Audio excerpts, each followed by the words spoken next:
ఇక్ష్వాకు వంశ వర్ణనము. ఇక ఇక్ష్వాకుల వంశమును విస్తారంగా చెప్పబోచున్నారు. మను కుమారుడు ఇక్ష్వాకువు. అతనికి 9 కుమారులు. ఆ 9లో 25 మంది ఆర్యవర్తమున తూర్పు దిక్కున వింధ్య హిమవత్ పర్వతముల మధ్య భాగమున పరిపాలించిరి. 25 మంది ఆర్యావర్తమున పశ్చిమ భాగమునకు పాలకులైరి. పెద్దవారగు వివక్షి, నిమి, దండకుడు అను 3 ఆర్యావర్త మధ్య భాగమున పాలకులై ఉండిరి. మిగిలిన వారు దక్షిణ భాగమున, ఉత్తర భాగమున పాలకులై ఉండిరి. మధ్య భాగమును పాలించు వికుక్షి అరణ్యమునకు వేటకేగి శ్రాద్ధమునకు ఉపయోగించు మాంసము తేవలనని తండ్రిచే నియమించబడెను. అతడట్లే అడవికి వెళ్ళి కొన్ని మృగములను చంపి అలసి ఆకలి గలవాడే శశకమును అనగా చెవుల పిల్లిని చంపి ఆ మాంసమును కొంత భక్షించెను. ఆ మిగిలిన వాటిని తండ్రికి సమర్పించెను. దాన్ని శ్రాద్ధమునకు ఉపయోగించుటకు గురువకు వశిష్ఠునితో దాన్ని పరిశుద్ధి చేయమని నివేదించెను. కుమారుడు కొంత తిని తెచ్చినాడని ఇక్ష్వాకునకు తెలియదు. వశిష్ఠుడు తన దివ్యశక్తిచే జరిగినది తెలుసుకొనెను. ఆ విషయంను చెప్పగానే ఇక్ష్వాకునకు కోపము వచ్చి కుమారుణ్ణి రాజ్యము నుండి వెడలగొట్టెను. ఇక్ష్వాకు తపస్సు చేసి గురువుతో భగవద్గుణ ప్రస్తావమును చేసి పరమపదమును కేగెను. ఇక్ష్వాకు చనిపోయిన తర్వాత కుమారుడు వికుక్షి శశాదుడు అనే పేరుతో రాజ్యమును పరిపాలించి శ్రీహరి సమారాధనముగా అనేక యజ్ఞములు చేసెను. అతనిని కుమారుడు పురంజయుడు. ఇతడు దేవదానవులకు యుద్ధము జరుగుచుండగా దేవతలకు ఓటమి కలుగుచున్నదని శ్రీ మహావిష్ణువు ఆజ్ఞచే దేవతలకు తోడుగా వెళ్ళెను. అప్పుడు ఇతనిని వహించుటకు ఇంద్రుడు వృషభ వాహనమాయెను. ఆ వృషభము మూపుపై కూర్చుని దివ్యధనుస్సుతో శ్రీ మహావిష్ణువు తేజస్సుచే పడమటి దిక్కునందలి రాక్షసులను జయించుటకేగెను. అచ్చట వారికి చాలా ఉత్సాహజనకమగు యుద్ధము జరిగెను. చాలా మంది రాక్షసులను సంహరించెను. కొంతమంది రాక్షసులు భయపడి పాతాళమునకు పారిపోయేరి. అప్పుడు పురంజయుడు రాక్షసులను జయించి వారి పట్టణములను ధనమును ఇంద్రునకు సమకూర్చెను. ఆనాడు ఇంద్రుని వాహనముగా చేసుకొని దాని మూపుపై కూర్చున్నాడు గనక పురంజయునకు ఆ వృషభము మూపుపై కూర్చొని దివ్యధనుస్సుతో శ్రీ మహావిష్ణు తేజస్సుచే పడమటి దిక్కునందల రాక్షసులను జయించుటకేగను. అచ్చట వారికి చాలా ఉత్సాహజనకమగు యుద్ధం జరిగెను. చాలా మంది రాక్షసులను సంహరించెను. కొంతమంది రాక్షసులు భయపడి పాతాళమునకు పారిపోయేరు. అప్పుడు పురంజయుడు రాక్షసులను జయించి వారి పట్టణములను ధనమును ఇంద్రునకు సమకూర్చెను. ఆనాడు ఇంద్రుని వాహనముగా చేసుకుని దాని మూపుపై కూర్చున్నాడు గనక పురంజయునకు ఇంద్రవాహనుడు అనియు కకుత్సుడు అనియు పేర్లు కలిగినవి. వారి వంశమున యువనాసుడు అను రాజు ఉండేవాడు. అతనికి 100 మంది భార్యలున్నను సంతానం లేకపోయినది. అతడు దిగులునంది భార్యలతో అరణ్యమునకు ఏగెను. దయగల ఋషులు అతనిచే ఇంద్రదేవతకామగు పుత్రకైమేష్టిని చేయించిరి. ఆ యజ్ఞమున మంత్రములచే శక్తి నింపబడిన జలములను రాత్రివేళ దాహముచే ఆగలేక ఆ యువనాశ్వుడు తానే త్రాగెను. ఆ జలములకు పుంసవన శక్తి మంత్రములచే కలిగింపబడినది. అనగా ఆ నీరు త్రాగిన వారికి మగపిల్లవాడు కలుగును. రాజపత్నికి వసంగవలనని ఋషులు ఆ జలమును సిద్ధము చేసిరి. కానీ అనుకొనకుండా రాజే త్రాగెను. ఋషులు లేచి ఆ కలశంలోని జలమును ఎవరు త్రాగినారని అడిగిరి. రాజుకు యవనాసుడే త్రాగినారని ఎరింగి దైవ నిర్ణయము ఇట్లున్నదని ఏమీ చేయలేక నమస్కరించి ఊరకుండిరి. కొంతకాలం తరువాత ఆ యవనాసుడే గర్భధారణము చేసెను. అతని కుడివైపు పొట్ట చీల్చుకొని కుమారుడు కలిగెను. అతడు సప్త ద్వీపములు పాలించడి చక్రవర్తి కాగల లక్షణములు కలవాడు. అప్పుడు బ్రాహ్మణుడు ఇతనికి ఎవరు స్తన్యం నిత్తురు, ఇతనికి ఎవరునూ లేరు, తండ్రి చనిపోయినాడు అని అనుచుండగా ఇంద్రుడు వచ్చి వత్స ఏడవలదు, నన్ను పానము చేయమని చెప్పి మాద్దాత అని అమృతము శ్రవించినట్లుగా తన చూపుడు వ్రేలిని ఆ శిశువు నోటికి అందించెను. యువనాశ్వుడు బ్రాహ్మణ దేవ అనుగ్రహముచే చనిపోయి సిద్ధిని పొందెను. యువనాశ్వుని కుమారుడగు మాందాత చక్రవర్తి అయ్యి సప్తద్వీప విశాల భూమండలము పాలించెను. యజ్ఞములు చేసి శ్రీ మహావిష్ణువును ఆరాధించెను. సర్వదేవస్వరూపుడు శ్రీ మహావిష్ణువు. అతడే ద్రవ్యము, మంత్రము, విధానము, యజ్ఞము, యజమానుడు, ఋత్విక్కులు, ధర్మము, దేశము, కాలము అనేది రూపములతో యజ్ఞమును నిర్వర్తింపచేయుచుండెను. సూర్యుడు ఉదయించి ఎంత మేర సూర్యరశ్మిని ప్రసరింపచేయుచుండెనో ఆ ప్రసరించినంత భాగము భూమండలమున మాందాత యొక్క పరిపాలన క్షేత్రమని చెప్పుచుందురు. సౌభరి వృత్తాంతము. మాంధాతకు పురుకుత్సుడు, అంబరీషుడు, ముచుకుందుడు అను 3 కుమారులు. వారికి 50 మంది చెల్లెలు ఉండరి. వారందరూ సౌభరిని భర్తగా వరించిరి. ఆ సౌభరి చరిత్ర విచిత్రమైనది. అతడు యమునలో నీటి మధ్యమున మునిగి తపస్సులో నిమగ్నమై ఉండగా ఒక సమయంన చేపల కుటుంబము అతని కంటపడెను. అతనికి వాటి వలె కాపురము చేయవలనని కోరిక కలిగెను.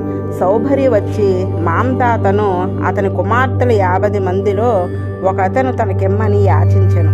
అతడు రూపులేని వాడై విరూపుడుగా కనిపించుచుండుటచే తన కూతుర్లలో ఏ ఒక్కతి అయినను అతన్ని ఇచ్చగించునో లేదో అని భయపడి, ఈ పిల్లలతో ఎవ్వతే మేము వరించునో ఆమెను పరిగ్రహింపుడు అని మాంధాత చెప్పెను.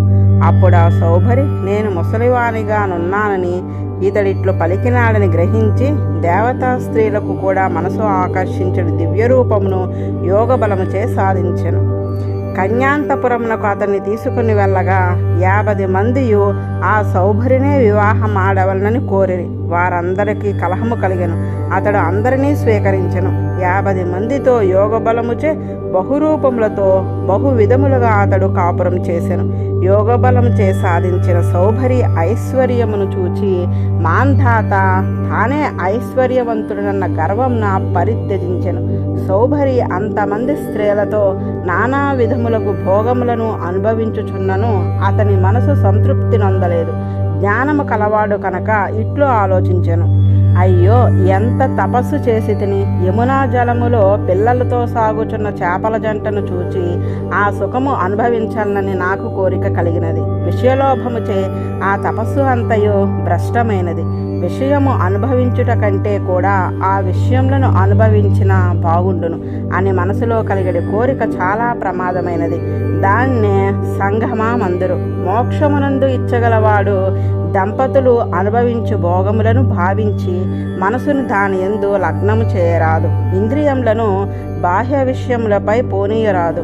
ఎవ్వరూ లేని చోట తన ధ్యానమునకు భంగము కలుగని చోట మనసును రాజసము తామసము అంటకుండా చూచుకొనుచు అనంతుడగు వాసుదేవుని యందు మనసును లగ్నం చేసి ఉంచవలెను. సజ్జనులు తోడనే కూడి ఉండవలెను. నేను ఒక్కడును జలములతో తపస్సు చేసుకొనుచు మత్స్యములను చూచి వాని అనుభవంను సంగము కలవాడినైతిని. ఆ సంగము 50 మంది భార్యలను పొంది 50 రూపములతో వారితో భోగములను అనుభవించినను 5,000 మంది పిల్లలను కన్నను. కోరికకు అంతము కనిపించటలేదు. ఎంత ఆశ్చర్యము! విషయముల అనుభవమే పురుషార్థమనిపించి చెడిపోవుచుంటిని అని విచారించి విరక్తుడాయను. అప్పుడు అతడు కామ్యకర్మలను వీడి భగవద్ధ్యానముతో కాలమును గడుపుటకై అరణ్యమునకు ఏగెను. పతివ్రతలకు అతని భార్యలు కూడా అతనిని అనుసరించిడి. అచ్చట ఆత్మస్వరూప జ్ఞానము కలవాడే సౌభరి శరీరంను కృషింపజేసి తీవ్రమగు తపమును ఆచరించి అగ్నిహోత్రము ద్వారా తాను పరమాత్మ యందు లయమాయను. దానిని చూచి అతని భార్యలు కూడా అతని ప్రభావముచే అగ్నితో పాటు దాని జ్వాలలు కూడా ఉడిగినట్లు ఆ పరమాత్మ యందు లయమునొందిరి. ఈ విధముగా సౌభరి చరిత్రము మనచే సంతతము గుర్తు ఉంచుకొనదగినది. విషయములను అనుభవించవలనని కోరిక మనసులో కలిగినచో అది ఆత్మను నాశనం చేయను. దాన్ని జయించుట చాలా కష్టము. ప్రయత్నపూర్వకముగా మనసును విషయ సంగం అంటకుండా కాపాడుకొనుచూ ఉండవలెను. ఒక చేపల జంటను చూచి దాంపత్యం నందు సౌభరికి కలిగిన సంగమము 50 శరీరములతో అనుభవించినను తీరలేదు. అందుచే ప్రయత్నపూర్వకముగా విషయ సంగమును పరిహరించవలెను. మాంధాత వంశమునందు త్రిశంకువు అనే రాజు గురు తిరస్కారము చేసి శాపగ్రస్తుడై విశ్వామిత్రునిచే గంగను తేవలనని హంసమంతుడు తపస్సు చేసెను. చాలా కాలము తపస్సు చేసిన గంగ దిగిరాలేదు. అతడు మరణించెను. అతని కుమారుడు దిలీపుడు కూడా ప్రయత్నించి విఫలుడు అయ్యను. అతని కుమారుడు భగీరథుడు గొప్ప తపస్సు చేసెను. అతనికి గంగ దర్శనమసంగెను. అతడు తన పినతాతల మోక్షమునకై దిగిరమ్మని ప్రార్థించెను. ఆకాశం నుండి భూమికి దిగినప్పుడు నా వేగము ఎవరు భరింతురు? ఎవరైనాను అడ్డు నన్ను భూమిపై నిలపనిచో ఆ వేగముతో నేను భూమిని ఛేదించుకొని పాతాళమునకు పోయేదను. నేను భూమిపై నున్నచో పాపాత్ములు తమ పాపములను నాలో కడుగుకొందురు. ఆ పాపమును నేను ఎచ్చట కడిగి కొనవలెను.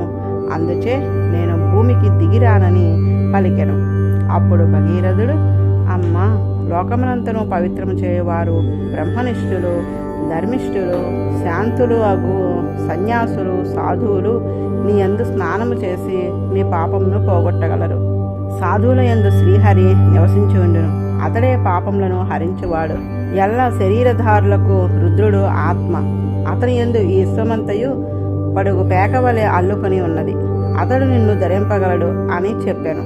గంగ, నీవు ఆ పరమశివుని నా జలములు ధరించినట్టు ప్రార్థించుము, నేను దిగి వస్తును అనెను.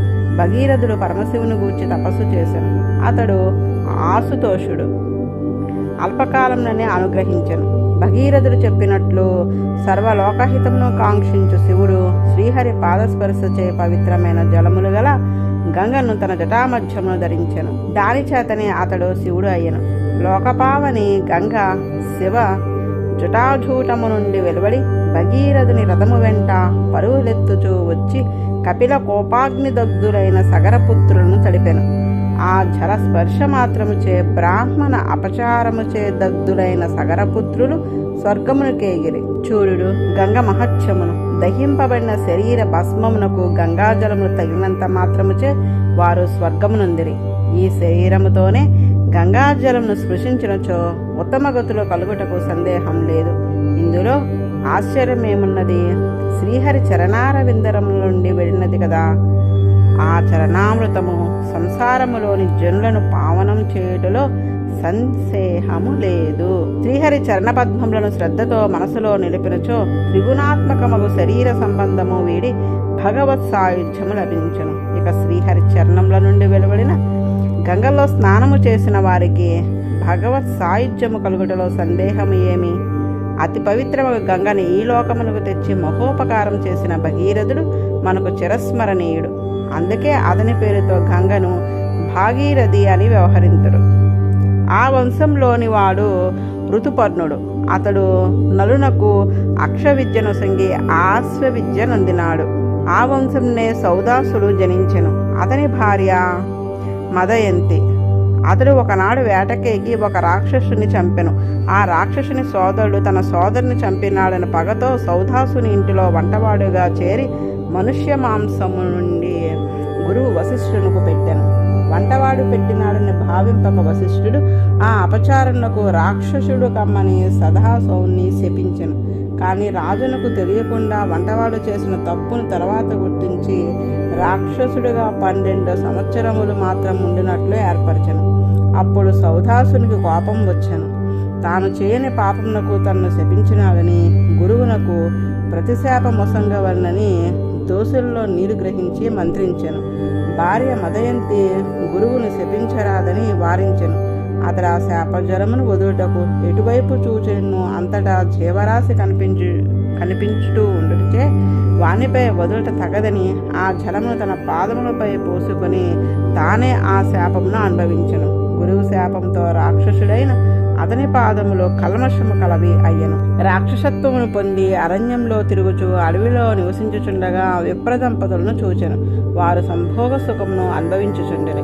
రాక్షసుడిగా వారిని పట్టి తినవల్లని ఆ పురుషుని భక్షించుటకు లాగుకొనెను. భర్తకు సంభోగముచో తృప్తి కలగక మునిపే ఇతడిట్లు బలాత్కారంగా లాగివేయుట చూచి ఆ బ్రాహ్మణుని భార్య ఇట్లు చెప్పినది, నీవు రాక్షసుడు కావు, ఇక్ష్వాకు వంశం నా ఉత్తమ క్షత్రియుడవు. నీ భార్య మదయంతి. ఇటు అధర్మమును చేయుట నీకు తగదు. సంతాన వాంఛచే నేను నా భర్తను కూడి ఉంటిని. కోరిక తీరకుండా నీవు లాగివేసితి. మనుష్య శరీరము సకల పురుషార్థ సాధనము. అట్టి శరీరమును వధించుటచే పురుషార్థ హాని కలుగును. ఈ నా భర్త సర్వభూతాంతర్యామి అగు మహాపురుషుణ్ణి ఆరాధించు బ్రహ్మర్షి. రాజర్షివైన నీవు ఇతన్ని చంపుట కుమారుడు తండ్రిని చంపునట్లు అగును. పాపమెరుగని ప్రవచనశీలి అగు ఈ బ్రహ్మవేత్తను చంపుట గోవధ చేసినంత పాపము. నీకు అతనిని తినవలన ఉన్నచో ముందు నన్ను తిరుము. అతడు లేనిదే నేను ఒక క్షణము జీవింపజాలను అని మొరపెట్టుకున్నను. శాపముచే ఒళ్ళు ఎరుగక పెద్ద పులి పశువుని తిన్నట్లు సౌదాసుడు ఆ బ్రాహ్మణ్ణి తినెను. అప్పుడు ఆ భార్య దుఃఖించుచు కోపగించి సౌదాసుని శపించెను. కుమార్తెరాలనై భర్తతో కూడియుండగా గర్భవతిని కాకుండా విడదీసి నీవు నా భర్తను చంపితివి కనుక నీవు నీ భార్యతో కలిసి గర్భధానము కాకముందు చనిపోదువుగాక అని ఆ సౌదాసుని శపించెను. అగ్నిని ప్రజ్వలింపచేసుకుని అందుపడి మరణించి భర్త సాన్నిధ్యంను ఆమె పొందెను. 12 సంవత్సరములు గడిచి సౌదాసుని శాపము వీడిపోయాను. అతడు భార్యతో రమించుటకు అభిలషించెను. కాని ఆ బ్రాహ్మణి వసంగిన శాపమును ఎరింగిన మదయంతి భర్తను వారించెను. సౌదాసుడు శాపభీతిచే స్త్రీ సుఖమును విడనాడెను. సంతతి లేదు. వంశంకుడగు కుమారును అనుగ్రహింపమని వశిష్ఠుని ప్రార్థింపగా అతడు ఆమె యందు గర్భమునుంచెను. 7 సంవత్సరముల వరకు సంతానము కలగలేదు. గర్భమును భరించి ఓర్వలేక రాతితో తన గర్భమును ఆమె పగలగొట్టుకొనెను. ఆ గర్భం నుండి కుమారుడు జనించెను. అతడే అస్మకుడు అను పేరుతో వ్యవహరించబడెను. ఆ వంశంన కట్వాంగుడు అను మహారాజుండెను. అతడు దేవతల ప్రార్థనపై దైత్యులను సంహరించెను. చనిపోటుకు ఒక గడియ సమయము ఉన్నదని ఎరింగి తన పట్టణమునకు తిరిగి వచ్చి ఇట్లు తలంచుచుండెను. బ్రాహ్మణ కులము కంటే నా ప్రాణములు నాకు ప్రియమైనవి కావు. భగవాను కంటే నా బిడ్డలు నాకు ఎక్కువ కారు. బాల్యం నుండి కూడా నా మనసు అధర్మం వైపు ప్రసరించలేదు. భగవంతుడి లేని పదార్థమును నేను లోకమున ఎచ్చటను కాంచలేదు. దేవతలకు నాకు కావలసిన వరము నొసంగదమనరి. కానీ నా మనసు సకల భూతాత్ముడకు వాసుదేవుణ్ణి భావించుచు ఇతర వరములను కోరలేదు. దేవతలు ఐశ్వర్యంలో అధికులైనను ఇంద్రియములకు జయింపలేక తమ హృదయంలోనున్న భగవాన్ని అన్నిటికంటే ప్రియమైన వానిగా గుర్తింపలేరు. ఇంకా ఇతరుల సంగతి చెప్పున్నదేమి?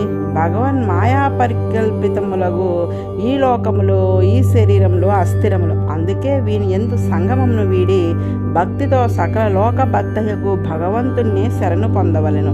ఇట్లు నిశ్చయించుకుని మనసు నారాయణ్ణి ధ్యానించుచు ఇతర విషయములను మరిచి అజ్ఞానమును వీడి సాయుధ్యమును పొందెను. భగవద్భక్తులు ప్రమాణ సిద్ధము, అనంత కళ్యాణ గుణకరము, హేయ గుణరహితము బ్రహ్మము అగు వాసుదేవుణ్ణి సేవింతురు, అన్యమును మరిచియుందురు. ఇట్లు కట్వాంగ మహారాజు ఒక గడియలో దృఢమైన భావనతో నారాయణ్ణి ఆశ్రయించి మోక్షం నొందెను. ఆ వంశంలోనే దశరథ మహారాజునకు సాక్షాత్తు బ్రహ్మస్వరూపుడగు శ్రీహరి తన హంసచే 4 భాగములుగా దేవతా ప్రార్థనచే కుమారులుగా జన్మించెను. రామ లక్ష్మణ భరత శత్రుఘ్నులను వారు వ్యవహరింపబడుచుండెరి. ఆ 4 లోక ప్రసిద్ధులు. తత్వదర్శులకు ఋషులు శ్రీరామచరితమును విస్తారముగా అనుభవించిరి. దాన్ని సంగ్రహముగా తెలుసుకుందుము. గుర్వద్ధే త్యక్త రాజ్యో వ్యచరదనువనం పద్మపద్భ్యాం ప్రియాయా. తండ్రి మాట నిలుపుటకు రాజ్యమును వదిలి పరమ సుకుమారి అయిన సీతమ్మ స్పృశించిన కందిపోవునంత సుకుమారమైన పాదములతో అడవిలో నడిచినవాడు శ్రీరాముడు. నడిచిన బయలుకు తొలగునట్లు సుగ్రీవునిచే లక్ష్మణునిచే సేవింపబడినాడు. శూర్పణఖను విరోపణ చేసి ప్రియా విరహమును అనుభవింప సిద్ధపడి ఆ ఎడబాటుచే కలిగిన కోపముతో ముడిచిన కనుభములకు గడగడా వణికిన సముద్రమున సేతువు నిర్మించినాడు. నీచులకు రాక్షసులను కార్చిచ్చు వలె దహించినాడు. అట్టి కోసలేంద్రులకు శ్రీరాముడు మనను రక్షించుగాక. విశ్వామిత్ర యజ్ఞమునకు విఘ్నకరులకు రాక్షసులను లక్ష్మణుని సాయము అక్కరలేక ఒక్కడే సంహరించిన వీరుడు శ్రీరాముడు. లోకంలోని వీరులందరూ చేరిన సీతా స్వయంవర సభలో 300 మందిని తెచ్చిన శివధనుసును గున్నపుటేనుగు చెరకు కర్రను విరిచినట్లు విరిచినాడు శ్రీరాముడు. తనకు అనుకూలముకు రూపములు, గుణములు, శీలము, వయసు, సౌందర్యము గల సీతమ్మను స్వీకరించి 21 సార్లు రాజుల బీజము లేకుండా సంహరించిన పరశురాముని గర్వమును భంగపరిచిన నాడు శ్రీరాముడు. తండ్రి మాటను కూడా పాటించి రాజ్య సంపదను వదిలి నిస్సంగుడవు మునివలే అడవికేగినాడు శ్రీరాముడు.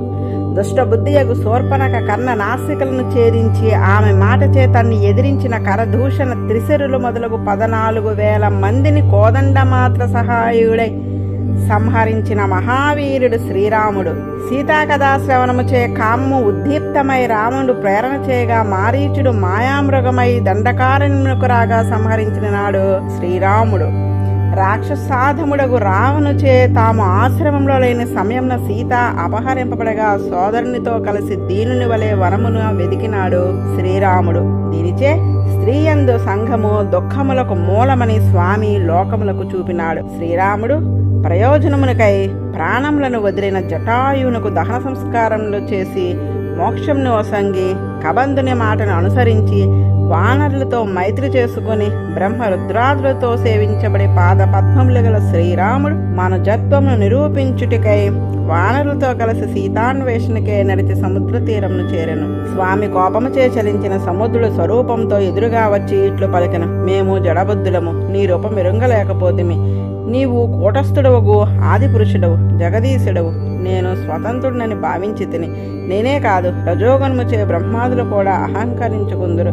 ఈనాడు నేను కూడా అహంకరించి అపకారం చేసి తిని. క్షమింపుము, లంకకేగుము, నాపై సేతువును బంధింపుము, యుద్ధమున రావణ్ణి చంపి పత్నిని పరిగ్రహింపుము, నీ కీర్తిని లోకములందరూ గానము చేయుదురు అని సముద్రుడు పలికిన పలుకులు విని సముద్రముపై సేతువును బంధించి విభీషణుడు మార్గ ప్రదర్శనము చేయుచుండగా ముందే హనుమంతునిచే దహింపబడిన లంకకు చేరెను. లంకాపురము కపి సైన్యముచే కలచబడి ఏనుగులచే క్షోభనొందిన మడుగు వలె కనపడెను. రావణాసురుడు నికుంభ కుంభ ధూమ్రాక్షాదుల్ని పంపి చివరకు కుంభకర్ణుని కూడా యుద్ధమునకు పంపెను. రాక్షసులకు వానలకు తీవ్రముగా యుద్ధం జరిగను. రాక్షస సైన్యము నశించెను. రావణాసురుడు తన సైన్యము నష్టమవుటకు ఓర్వలేక శ్రీరాముని ఎదిరించెను. మా తల్లి ఇంద్రుడు ప్రేరణచే తెచ్చిన రథమును శ్రీరాముడు అధిరోహించెను. రావణుడు యుద్ధము చేయుచుండగా శ్రీరాముడు మేము ఆశ్రమములు లేనప్పుడు దొంగతనముగా సీతను అపహరించే దుష్కార్యములకు ఫలము అనుభవింతుగాక అని అతని హృదయం ఛేదించెను. రావణుడు చనిపోయాను. మందోదరి పరివార స్త్రీలతో వచ్చి భర్తకై విలపించెను. విభీషణుడు రామచంద్రుని ఆజ్ఞచే సోదరుని సంస్కారములు చేశాను. విరహంచే కృషించిన ప్రియతమగు సీతమ్మను విమానంపై ఆరోహింపచేసుకుని విభీషణకు రాజ్యం నోసంగి అయోధ్యకు మరలి వచ్చెను. భరతుని నందిగ్రామంలో చూసి అతడు అర్పించిన పాదుకులను స్వీకరించి గాఢాలింగనము చేసుకుని బాష్పములను వదులుచు అయోధ్య చేరి సోదరులతో గురువుతో ప్రకాశించెను. దీక్ష విసర్జనము చేసుకుని గురువాజ్ఞచే పట్టాభిషిక్తుడు అయ్యను. రాములు రాజుగా ఉండగా లోకమంతయు ఆనందంతో ఉండెను. తరువాత యజ్ఞంను వసించి తనకున్న రాజ్యమునంతను ఋత్విక్కులకు వసంగెను. వారు మరలా ఆ రాజ్యంను రామునికి అర్పించిరి. ఒక రాత్రి గూఢంగా సంచరించుచు శ్రీరాముడు సామాన్యుడు ఒకడు తన భార్యని దూషించుచు సీతను గూర్చి పలికిన మాటలు విని సీతమ్మను వాల్మీకి ఆశ్రమంకు పంపెను. అచ్చట ఆమెకు కుశుడు లవుడు అని 2 కుమారులు కలిగిరి. లక్ష్మణుడుకు అంగదుడు చిత్రకేతుడు అని 2 కుమారులు కలిగిరి. భరతుడుకు తక్షుడు పుష్కరుడు అని 2 కుమారులు కలిగిరి. శత్రుఘ్నునకు సుబాహువు శృతసేనుడు అని 2 కుమారులు కలిగిరి. భరతుడు దిగ్విజయము చేసి గంధర్వులకు చెందిన ధనమును తెచ్చి శ్రీరామునికి అర్పించెను. శత్రుఘ్నుడు మధువన రాక్షసుని కుమారుడు లవుణ్ణి చంపి మధువనమును మధుర అనే పట్టణం నిర్మించెను. సీతాదేవి వాల్మీకి మహర్షికి తన కుమారులకు అప్పజెప్పి శ్రీరాముని పాదములనే ధ్యానించుచు భూమిలోనికి ఏగెను. శ్రీరామచంద్రుడు సీతాదేవి భూప్రవేశ వార్త విని శోకముతో కృంగిపోయాను. సర్వేశ్వరుడు శ్రీరామునికే భార్య ఎందు ప్రేమ సహింపలేని బాధ కలిగించెను. స్త్రీ పురుషుల మధ్య సంగము భయంకరమగు బాధలను కలిగించుచు అని నిరూపించుచు శ్రీరాముడు తాను దుఃఖమును అనుభవించెను.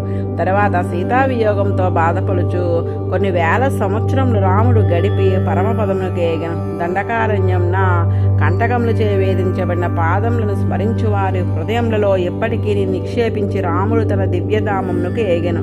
మానవుల కొరకై శ్రీరాముడిగా దిగవచ్చి తాను పడరాని పాటలు పడి ధర్మాచరణము చేసి లోకములకు శ్రీరామచంద్రుడు చేసిన ఉపకారంని ఏనాటికి నీ మానవ జాతి మరవలేదు. ఆ ప్రభువునకు శత్రు హరణము కపుడు సహాయభూతులు అనుకుంట విడంబనము కాని స్వామికి వేరొకది సహాయము కావలన అట్టి శ్రీరామచంద్రుడిని స్మరించిన వారు అనుసరించిన వారు కూడా తన యోగ్యతలతో నిమిత్తము లేకుండా చరాచర విభాగము లేకుండా కర్మబంధములను వీడి మోక్షమును పొందిరి. శ్రీరామచంద్రుడు పాలించిన పాలనా విధానమే ఆ తరువాతి రాజుల అందరికీ మార్గదర్శకమాయను. ఈ విధంగా ఇక్ష్వాకు వంశము సుమిత్రుడను రాజు వరకు సాగి కలియుగములో అంతమాయను. ఇక్ష్వాకు కుమారుడు నిమి ఒకప్పుడు సత్రయాగము ప్రారంభించి వశిష్ఠుని ఋత్విక్కుగా వరించెను.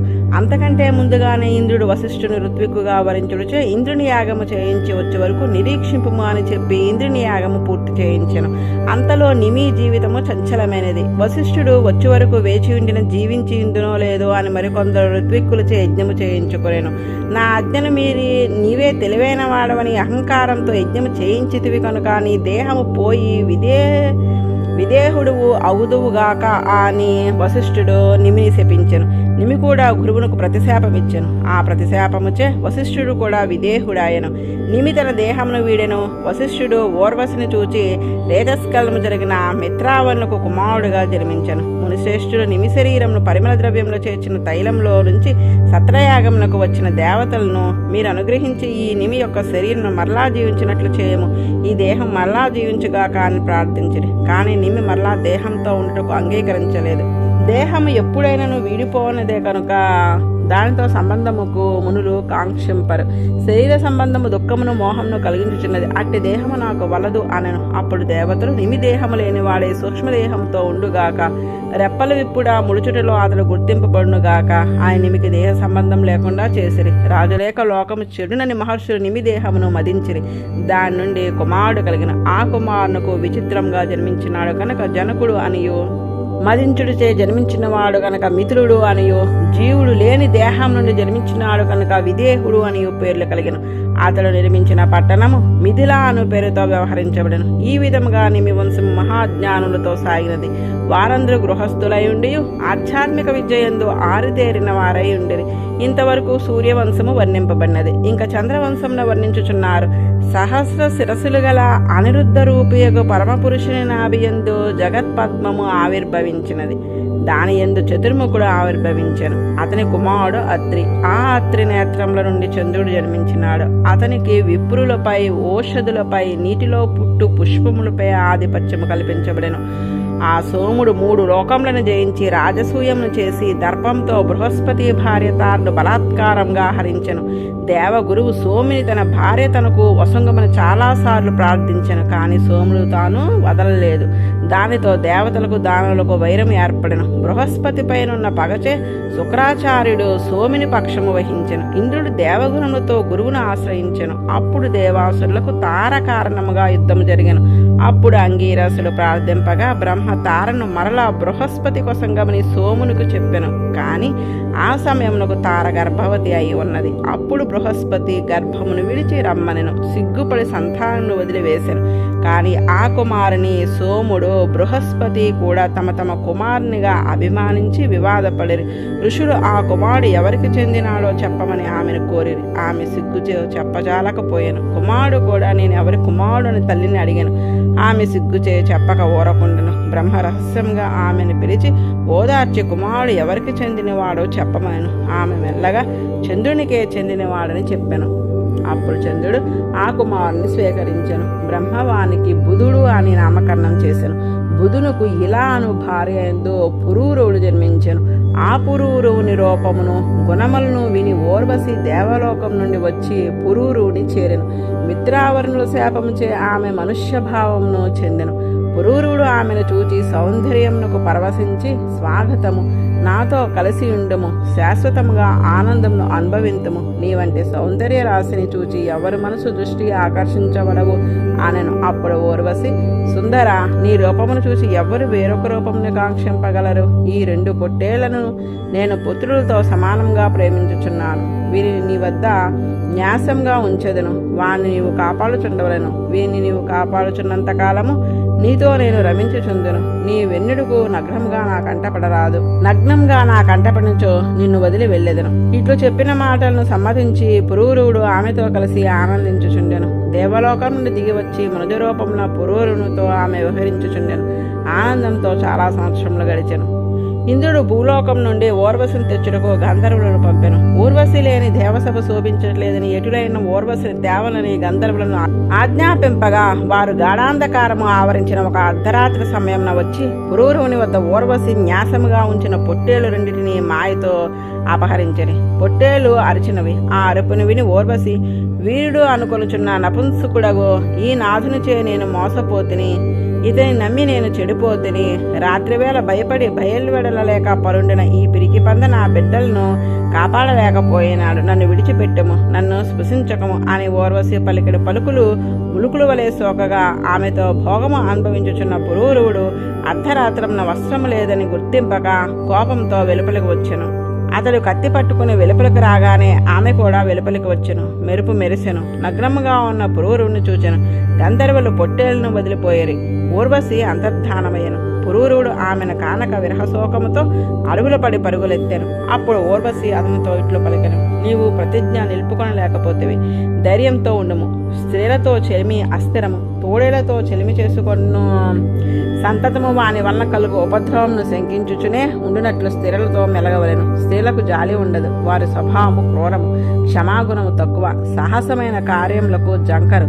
స్వల్పమైన నిమిత్తము చే కూడా తన్ను ప్రేమించిన భర్తనైనను సోదరుడైనను విడిచుటకు ఆలోచించరు. చంపుటకు కూడా జంకరు. పురుషులను మరిగిన స్త్రీలు, స్వేచ్ఛా ప్రవృత్తి కలబడిన స్త్రీలు కృత్రిమంగా స్నేహం నటించరు. వారిని వదిలి క్రొత్త వారిని చేరుచుందరు. సంవత్సరంకు ఒక రాత్రి నాతో కలిసి ఉందువు, అప్పుడు మనకు సంతానము కలుగును అనెను. అప్పుడు ఆమె గర్భవతిగా ఉన్నట్లు అతడు గుర్తించెను. సంవత్సరాంతం ఆమె కుమారుని తీసుకుని మరలా వచ్చెను. పురూరువుడు ఆమెతో ఒక రాత్రి సుఖముగా ఉండెను. ఆమె, నీవి గంధర్వులను స్తుతింపుము, వారు మా లోకమునకు చేరి సాధనము చెప్పెదరు అనెను. ఊర్వశి చెప్పిన ప్రకారము అతడు గంధర్వులను స్తుతించెను. వారు అతనికి అగ్నిస్థాలని వసంగరి. దాన్ని ఊర్వశి ప్రాప్తి సాధనముగా వారు వసంగరి. కానీ పురూరువుడు దాన్ని గుర్తించలేక ఆ వనం నుండే వదిలి ఇంటికి వెళ్ళెను. తర్వాత త్రేతాయుగ ప్రారంభంన పురూరువుని మనసును వేదము ప్రాదుర్భవించెను. అతడు అగ్నిస్థాళి వదిలిన చోటకెగెను. అప్పుడు జమ్మి చెట్టు నుండి పుట్టిన రావి చెట్టును చూచి తన మనసును భాషించిన వేదములచే ఆ సమీగర్భయగు అశ్వత్థముచే అరణ్యులను రెండింటినీ నిర్మించెను. ఆ 2 అరణులతో మదన మంత్రములను ఉచ్చరించుచు మదించుట ఆరంభించెను. అడుగు అరణిని ఊర్వశిగా, పై అరణిని పురూరువునిగా భావించెను. వాని మధ్యలో సంతతిని భావించెను. ఈ విధముగా ధ్యానము చేయుచు మదించగా వాని నుండి అగ్ని పుట్టినది. ఆ అగ్ని పురూరువునకు పుణ్యలోకమును కలిగించినది అగుటచే పుత్రునిగా భావింపబడెను. ఆ అగ్ని యందు ఊర్వశి లోకమును కోరుచు యజ్ఞేశుడగు శ్రీహరిని ఆరాధించెను. కృతయుగమున సర్వవాక్కులకు బీజముగు ప్రణవరూపమునే వేదము ఉండెను. నారాయణుడు ఒక్కడే దేవుడిగా ఉండెను. ఇతర దేవతలు లేరు. అగ్ని కూడా ఆనాడు ఒక్కటే అయి ఉండెను.